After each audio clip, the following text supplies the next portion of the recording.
that's the big thing with COPLINE is we listen, we listen, we listen, we let you talk. And that is so important. And, most people don't do that. When you call a friend or you call a family member, first thing they want to do is they want to give you their opinion. They want to fix it. Even when you're a police officer and you're working, we show up to someone's house and we want to fix it right away. So COPLINE is wonderful. Usually what happens at the end of the calls is we usually end up hearing, thank you for listening. Thank you for listening. And thank you for helping me. Welcome to Hey Chaplain. My name is Jared Altick, and I'm a chaplain with the police department. Hey Chaplain is the officer wellness podcast which brings you expertise and wisdom from police officers around the world. From the LAPD to Scotland Yard, the guests on Hey Chaplain are sharing their wisdom and experience so that you don't have to do everything the hard way. When an officer looks up this podcast on a podcast app like Apple Podcasts, they see ratings and reviews. If you're listening on Apple Podcast and you like what we do here at Hey Chaplain, then you can encourage those officers to hit play by leaving a 5-star rating and writing a review that tells them what Hey Chaplain has done for you. Today we're talking about the hotline for police officers called COPLINE.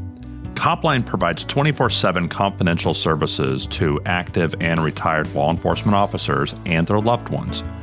Today's guest is Carmine Czapla, who is a veteran and a retired cop, and he's one of the active listeners on the other end of that life-saving phone call. In this episode, Carmine, who goes by the nickname Chops, talks about the calls he receives and why serving in this way is so important to him. Here's Carmine Czapla. Give me an idea of what a call to COPLINE is like. So I won't really get into specific calls because every call that I've ever taken has stuck in my head, and I remember the names and I remember the stories. But the calls can range from anywhere from just I've had LAPD officers call up. I just left a drowning victim. We weren't able to resuscitate the child. I'm headed to a shooting. Can you talk to me while I'm driving? And we'll talk for a couple minutes in the car and try and get their head straight. We've had situations where officers pulled up to a domestic and they just left the domestic and the house was horrible and just a horrible scene and it's resonating in them. They still have a shift to go to. So we have officers that actually call while they're working a shift. We have officers that call when they get off their shift. I've had officers call and they just got off a shift and they went on a drinking binge. So, but the calls that come in can be anywhere from, they weren't able to resuscitate a child.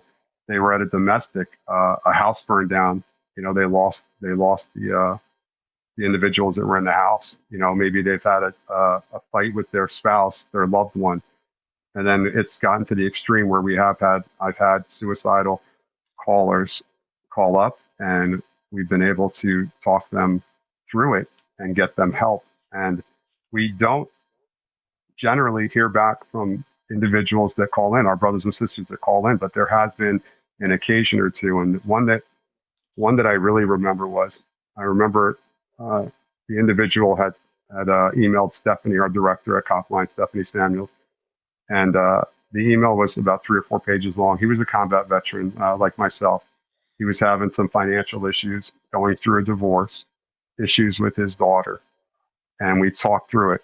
I was able to get him information for the DFW in the state he lived in. And I'm heavily involved with the DFW myself. So was able to get him help with that. Was able to give him, I want to say, some hope by being able to give him the information and telling him he was having issues with the Army National Guard and telling him, hey, listen, reach out to your congressman, just some ideas and stuff. And I remember he wrote the next day, our resource coordinator had reached out, also got him some more information. He wrote back and it was like a 3-4 page email. And thinking about it makes me want to cry. But I remember he wrote back and said that if he hadn't called that night and spoken to me, and I take no credit, COPLINE gets the credit. He said, if he hadn't spoken to me that night, he would have killed himself that night. And that's why we answer the lines 24/7, 365. We will answer your lines and we will stay on the lines with you for as long as you need us. The one thing that I hear often is, listen, I know I've been on the lines and I don't want to take up too much of your time. And I go, you are my only reason for being on the phone right now. You. I will stay on the line as long as I need to. That's what every COPLINE caller will do. We will stay on the line until you need us to not be on the line with you. Our callers can be anywhere from just, had a bad call at work, maybe got into a fight with a girlfriend or a boyfriend. And at the most extreme, we've had phone calls where officers have called in crisis where they, were possibly suicidal.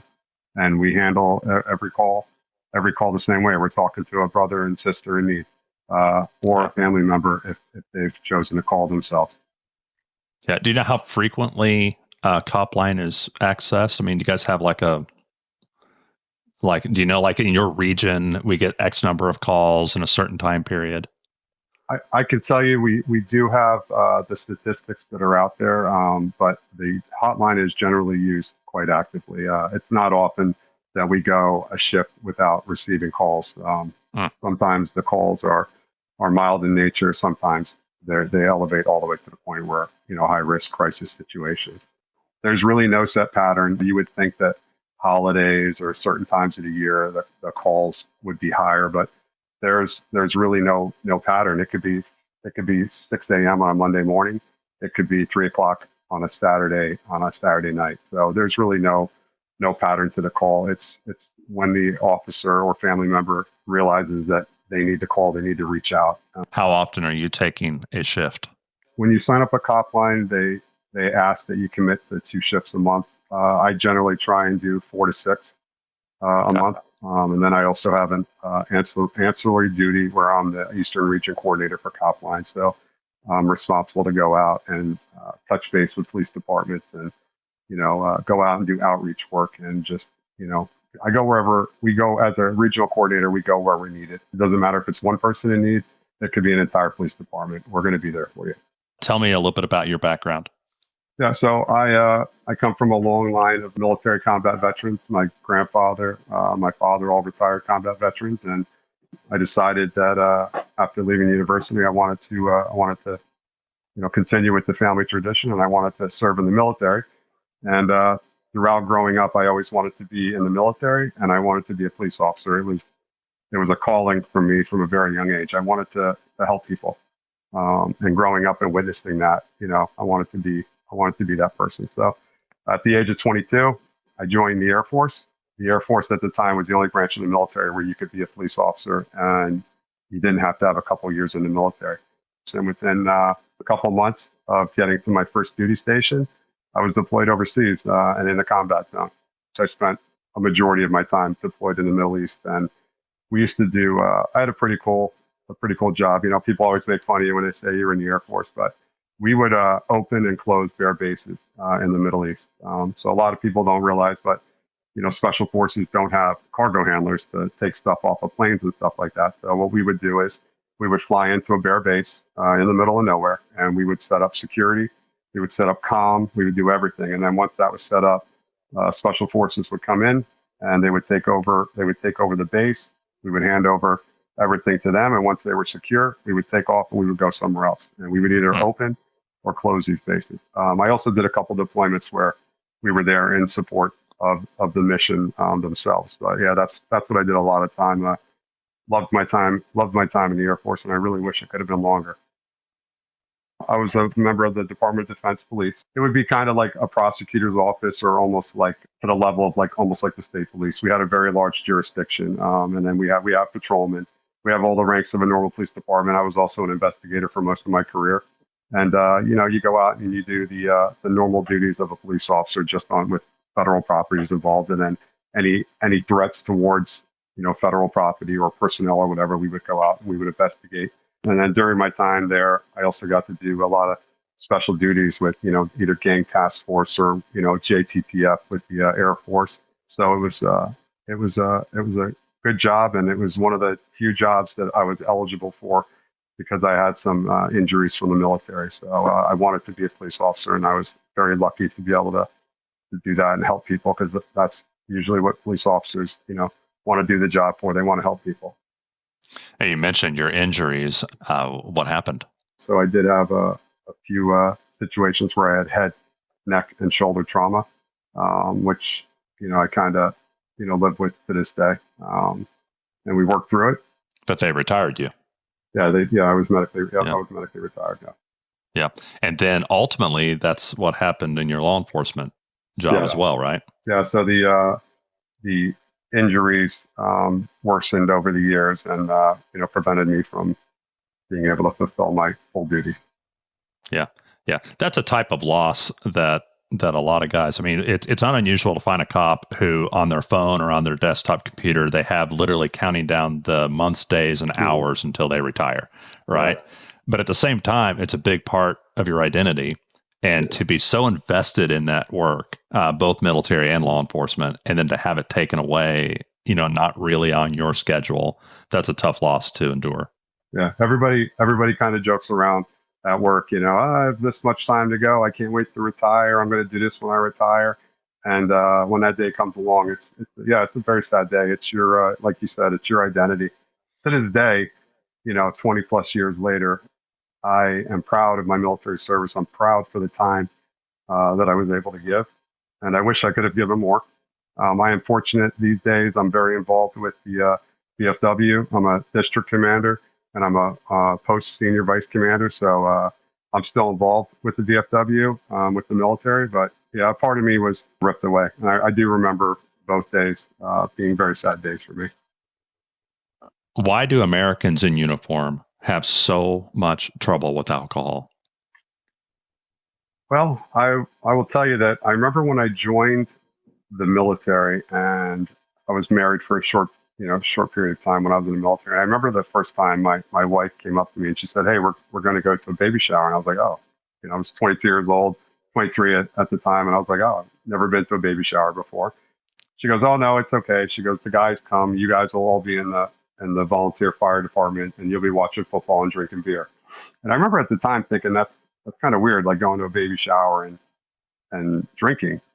The military, definitely in the military police world, and then also in the civilian police world, there's not a function that I think I ever went to where alcohol wasn't there, wasn't prevalent. It could be a children's birthday party, it could be a christening, or it was a wedding or a funeral. So in the military and police world, I grew up drinking, and it was to celebrate, and it was also to self-medicate. And that would end up being a detriment for me, which luckily I was able to overcome. But it's a horrible thing to witness, and still witness today with friends and colleagues that are still working. It's a bad part of the job. How long has it been for you now since you've overcome alcohol? Jessica passed away in 2017, and it was a couple months after that I said, like, I have to do something about this. I have to fix this. I have to be a good father. I have to be there. Not that I wasn't, but so we're coming on about 8 years where I've been in recovery, and it's been about 4 years now where I can walk by a bottle of wine or a bottle of whiskey or whatever, and I can just look at it and say, like, I don't need you. You can just sit right there. So for you, your love for your daughter is what pushed you. It's what got you over the, what's the word I'm looking for? Over the hurdle, over the hump. No, it did. It did. I said, I've always been a good father. Always been there for my family and my friends. The booze was to help me, at the time, was to help me mask my pain, help me sleep at night, which, we know today that that's not what it does. It actually can make it even helps worse. It helps you fall asleep, but it doesn't help you stay asleep. No, it doesn't. Yeah. And I just remember thinking to myself, like, now more than ever, I have to be here for my daughter. I have to be a strong individual. And I'm a strong supporter of AA. I'm a strong supporter of all these other groups out there. I was able to beat it on my own. And once again, I'm not saying that anyone that can't do that is weak. I believe anything you need to do to beat it, but I was able to beat it on my own. I gave myself a mission, and I said, this is what we need to do. And today at this point in my life, if I'm out, I can have a beer or two socially. I generally don't, because alcohol is just it's not fun for me anymore. It was, it's not fun for me anymore, but I can. I'm not that person that can't have a glass of wine or two now. I can. I was able to get myself back where I needed to be. And yeah, the atrocities I've seen with alcohol, it can ruin careers, it can ruin lives, and I'm very happy that I was able to beat it. Well, I was going to ask how frequently, I mean, I don't know if you keep stats on this or not, but when you get a call on COPLINE, how common is it for alcohol to be part of the equation? I would say with my calls alone, I would say it has to do with at least 50% or more of the calls where the individual will either tell us that they have a drinking problem. Maybe you hear cans getting crushed in the background and maybe we bring it up to the caller, or you can hear the slurred voice, or, throughout the call, if it's gone on for an hour or two, you can hear the change in them. So we will address it. We do it when it's appropriate. But yeah, it definitely plays a very large part of COPLINE callers calling in. But it's not just alcoholism. There's also injuries and things that affect you also. From what I understand, I believe COPLINE is one of the only hotlines out there, if we're not the only, that actually is studying head injuries with our callers. Over the last year, we've really been delving into it a lot with the Concussion Legacy Foundation. Officers and their family members are shocked when we get to that point where we're able maybe to discuss with them, like, hey, have you ever fallen off a horse when you were a child? Or did you play hockey? Because a lot of the time officers don't realize that they have head injuries from even when they were young. Maybe they were undiagnosed. Maybe they thought they were minor. But as the years went on, they just developed into something bigger. And they don't realize that there is a correlation between, PTSD and alcohol and head injuries and how it can affect your mental health. And it's just amazing. And Stephanie is a big driver on this, and she's doing work all over the country right now with this stuff. But we actually talked to our callers about it. And I remember when it first came out and Stephanie had said, hey, listen, if you get the chance, try and address head injuries with the callers. And I remember I had a female caller. I remember her name in my head. She was a corrections officer. And I remember talking to her about it. And she said, holy cow. She goes, head injury? And I go, yeah. She goes, when she was very young, she fell off a horse 2 or 3 times.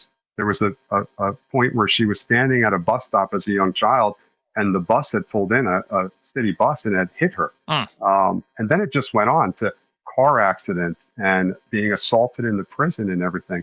So it's amazing the correlation between all the different things and how they can affect you. But we're out there, and Stephanie is just all over the country right now. She's trying to pass legislation and get it passed. And we're just working on this head injury stuff. But people don't realize, our callers don't realize when they call up, that there is, why am I feeling this way?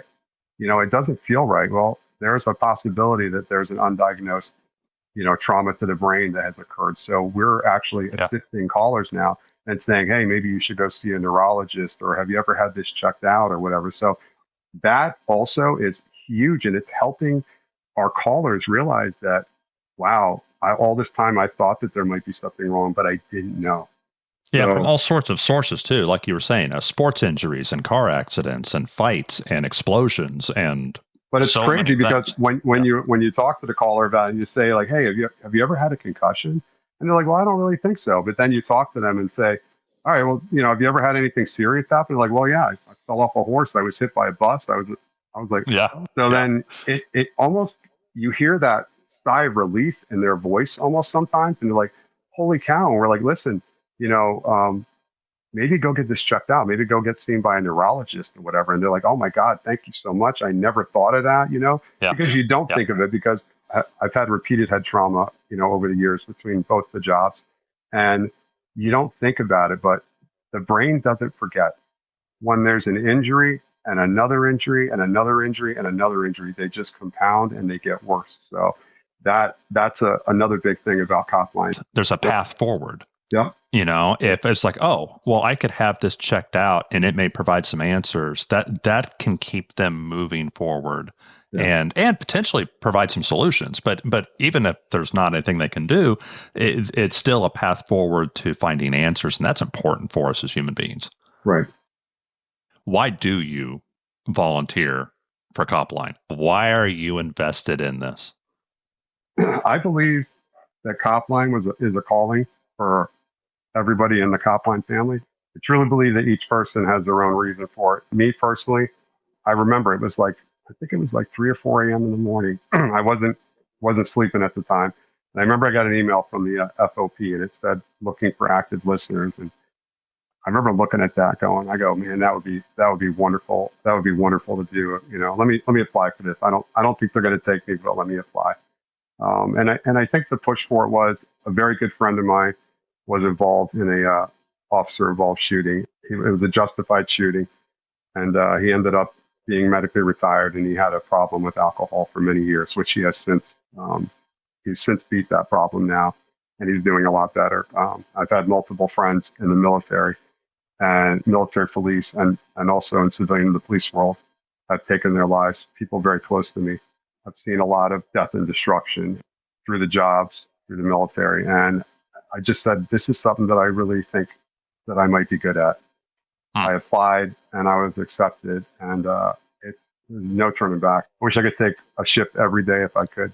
It's a very rewarding job. And the one thing I tell people is when they say, Chops, you're such a great guy for doing COPLINE, I tell them COPLINE has done more for me than I could ever do for COPLINE.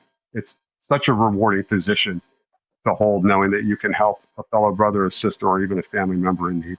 So it almost makes you feel like you're still on the job, but you're volunteering now. Yeah. You and I were talking the other day, and you said that when you applied, you were surprised that they accepted you. Why did you not think that you would be a good candidate? Because of the background, I would say quite a bit of trauma, quite a bit of tragedy in our background. And, we all think we've been through a lot, and none of us are equal in our pain or how we handle that stuff. But, I felt like everything I tried to accomplish came to an end. Like a lot of dreams and hopes came to an end. My marriage came to an end. My military career came to an end. My police career came to an end. I remember one day someone came up to me. I had just been, retired, and I was kind of like not really knowing what to do. And I was trying to figure out what to do. I had no identity except being a father. And I remember one day a family member said to me, you need to get a job. You need to do something. You need to show your daughter that you're not just a bum. And I will never forget that for the rest of my life. And I didn't think I was a bum, but it just hit me hard. And I went back to school, got another degree. And then that's when, COPLINE hit me. And then, of course, it wasn't just one thing. It's COPLINE, it's the VFW, it's Wounded Warrior, it's volunteering at my daughter's grief center. It's, it's one thing after another. Just wanting to help people.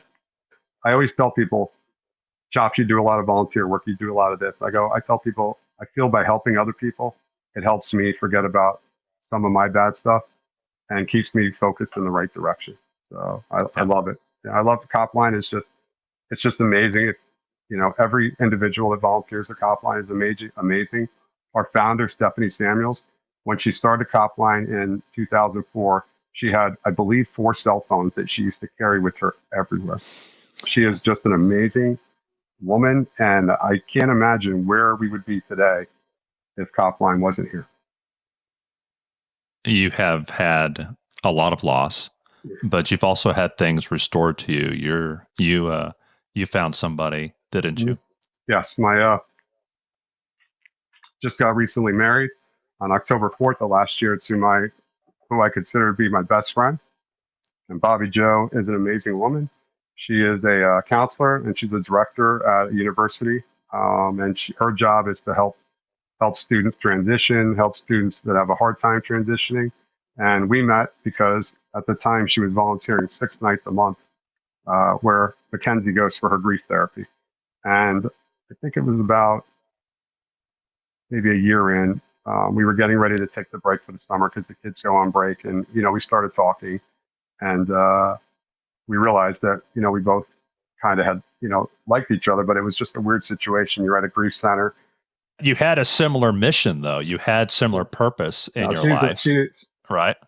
My wife is an amazing person, very caring, volunteers a lot, takes care of people, and best thing that ever happened to me and Mackenzie. She is wonderful. And by marrying Bobby Joe, we married into a very large police family. My father-in-law is a retired captain. My aunt's a retired lieutenant with the state police.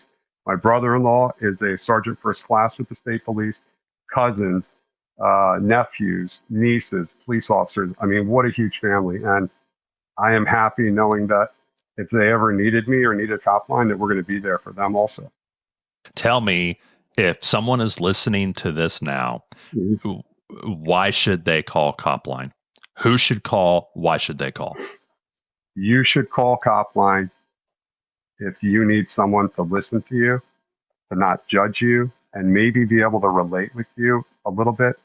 But the main reason is because we want them to know that they are never alone. We are here 24/7, 365. Anyone that answers the phone is a retired law enforcement officer. The confidentiality is 100%. We will do anything possible to listen to you and to get you help if you need it. A couple weeks ago, where I had a brand new officer who had been on the job for less than a year in California. I'm not going to get into his background, but he was not in a good place. And he was struggling very hard on the phone with me. It was a tough call for me. We were able, through our network, to get a retired police officer to show up, pick him up, and take him somewhere safe. We did not have to involve we didn't have to involve first responders. We didn't have to, get that individual into the system. The confidentiality is there. We were able to help our brothers and sisters out. So when you call, we will listen and we will get you help if you need the help, if you want the help. So is this limited to just the United States? No. So Copline actually is international. We currently service all 50 states and Canada. However, we will take a call from a police officer in any country in the world. The only stipulation is we currently only have English-speaking active listeners right now. But we will take the call from anyone that wants to call us at Copline. And to my military police officers that are out there, I'm retired military police myself, you are eligible to call, whether you're in the Department of Defense with the Coast Guard. If you're a military police officer, you can call us, and please, your family members are eligible to call also. So law enforcement and law enforcement family, anybody in the world, but your only limitation is they need to be able to speak English because you don't have somebody on every ship that can speak French or whatever. Yes, sir. Right. We will take their call, and we will try our best to get them resources if we can. We will do whatever, but the one thing we won't do is we won't drop the ball. I'm not really a solicitor of donations, but sometimes it helps if people know that they can, go on our website and donate to us, because we don't. That's the big thing with us for confidentiality is we restrict our funding, which hurts us because we do struggle. We struggle with funding. You don't take government funds, right? We won't take government funding because we want to make sure that we ensure 100% confidentiality to our callers. And when you take government money, sometimes they want to get into the weeds of things, and we don't want that. So we rely solely off of public donors and corporate donors. And if somebody would like to donate, they can go right on our website of copline.org, and they can do a one-time donation, a monthly recurring donation, or they can reach out to Copline headquarters and set up a corporate donation. We're open to anything because every dollar that comes in helps save a life. And Chops, thank you so much for what you do, and thank you for sharing about Copline. It's my privilege to be here on behalf of Copline, all of our active listeners, and especially our director, Stephanie Samuels. This is what we want to do. We want to help people. We want them to know, to our brothers and sisters and your family members, that we are here for you. I want to thank Chops for coming on the show. I really, really enjoyed talking to him and getting to know him better. I have put Copline refrigerator magnets on the refrigerators in every patrol station where I serve. I probably did that a year or two ago. And yet, when I've mentioned Copline to officers who undoubtedly see that magnet every day, they often don't know what I'm talking about. please talk about COPLINE. Put COPLINE in your department newsletter. Mention it in roll calls. COPLINE is too valuable a resource to not be known by every officer.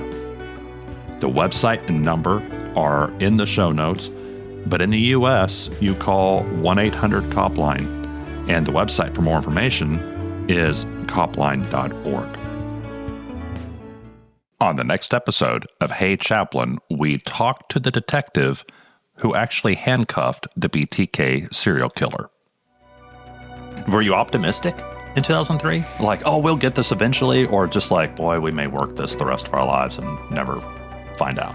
Well, there were different theories about BTK. I mean, some people thought he was probably dead.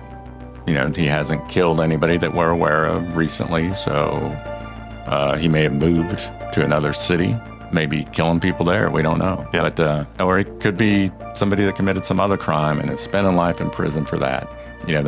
These were the main theories of what was going on with the BTK case. He could have been caught and be in prison somewhere. He could be dead. He could be out murdering people other places. Right. We just don't know. Right.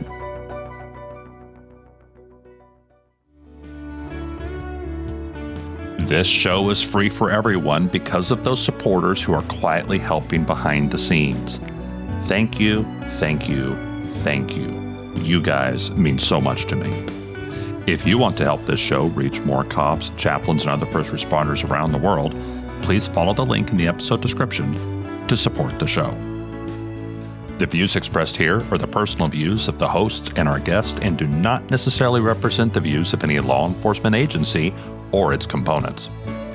If you like this episode, please share it with a cop or someone who loves a cop.